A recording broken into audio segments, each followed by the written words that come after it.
Yeah. You ready? Good evening and welcome to the second Emmy celebration here at Operation Kino. Counting our first unofficial outing watching Pee-wee's Big Adventure, this group has collectively watched 39 films together. Isn't that fucking cool? Before we get to the evening's films, allow me to pay homage to something that was influenced but me greatly. The date was June 22nd, 1947.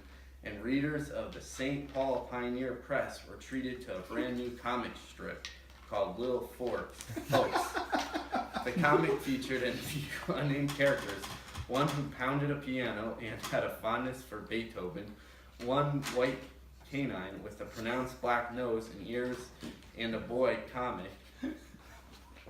Charles Schultz was 24 years old, living with his parents, making $10 for each comic he submitted. Little Folks would morph into something I love, something that has affected me to my core, something that made me the boy that stands before you right now.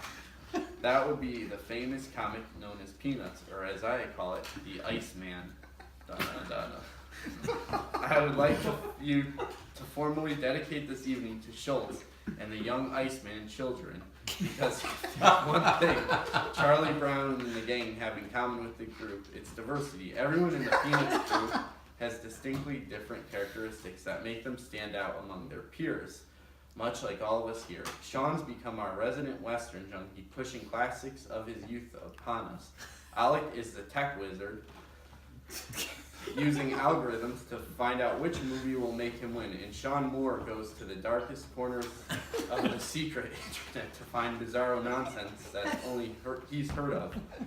Oh hey Sean Moore, welcome to the group. I'm glad you're here. It will make it easier for the neighborhood watch, knowing that we're both in the same location.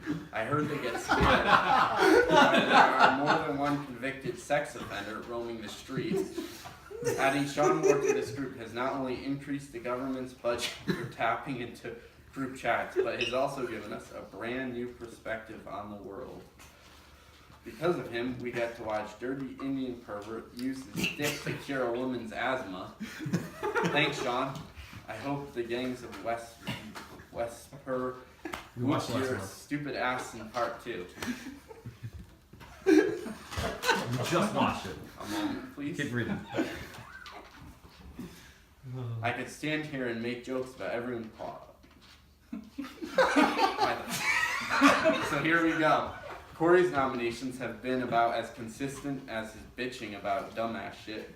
Sometimes he makes good points, but sometimes he spews nonsense and nobody cares. It's fine. Oh, the theme doesn't make sense to you. Shut the fuck up, Corey. We all like a separation. Be like that more often. Dave and Kevin don't seem to give a shit what they nominate, but Dave is obnoxious about being butthurt about it, and Kevin keeps it to himself. For every good nomination we get, so we get 4 Observe and Reports and 5 St. Vincent's. I nominate better movies than you two, and I nominated The Last Starfighter. What the fuck is The Last Starfighter? I don't fucking know. Kyle's here too. Kyle is our most resident humbug whale. He spends most of the time submerged in another realm. Then he pops out, spews a burst of nonsense, and then disappears. Fuck that. You don't get to avoid the shit these guys give me because you're a teacher. They drag me through dirt all the fucking time, and you pop up once every 3 weeks and tell me to watch Heat. Shit. Everyone and their grandparents have seen Heat. While you're teaching all these morons, make fun of me about bullshit and then don't defend me. Fuck you. Watch Heat already. It's great. Speaking of great, Alec Trupp is here. I can't. Oh my god. Everybody on Steve. Speaking of great, Alec Troop is here, the MVP of this group. Alec is so good at reading this group, and then if he got his tallywhacker cut off and replaced with a pussy, he'd have relationship prospects. Come on, Al, become a girl and let me rail at you. How great for that? You could watch really good movies and get laid. I love watching heavy-handed movies about slavery. It's a win-win. I know you're like, anyways. On that note, Connor seems to always nominate movies that have at least a 90% on Rotten Tomatoes, except for World's Greatest Dad. That had an 89. Connor, what I'd like to call film snob. Hey, film snob, why don't you nominate a fucking movie that wins for months? Speaking of duh. How about that?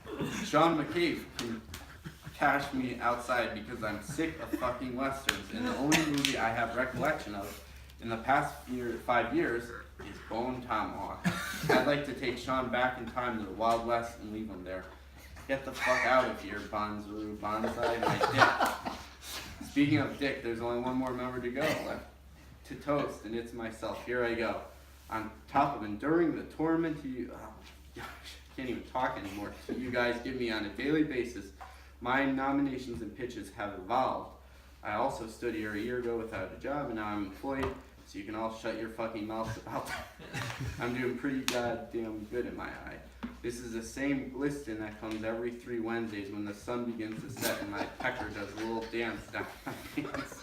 I'm living the life on the edge, and you all bear witness. I may pop off at any moment tonight, so get ready for a fucking show. So let's raise our glasses to another great season of Operation Kino. Thank fucking Christ that Pat quit because he sucked anyway. Here's a toast to all you fuckboys for making my life much more enjoyable, even if you try to drag me down all the time. If my roast burned a little too much, let me know. I'll bend over and you can give my asshole a kiss. Let's watch some fucking movies together, brother G's. Here, here. Great.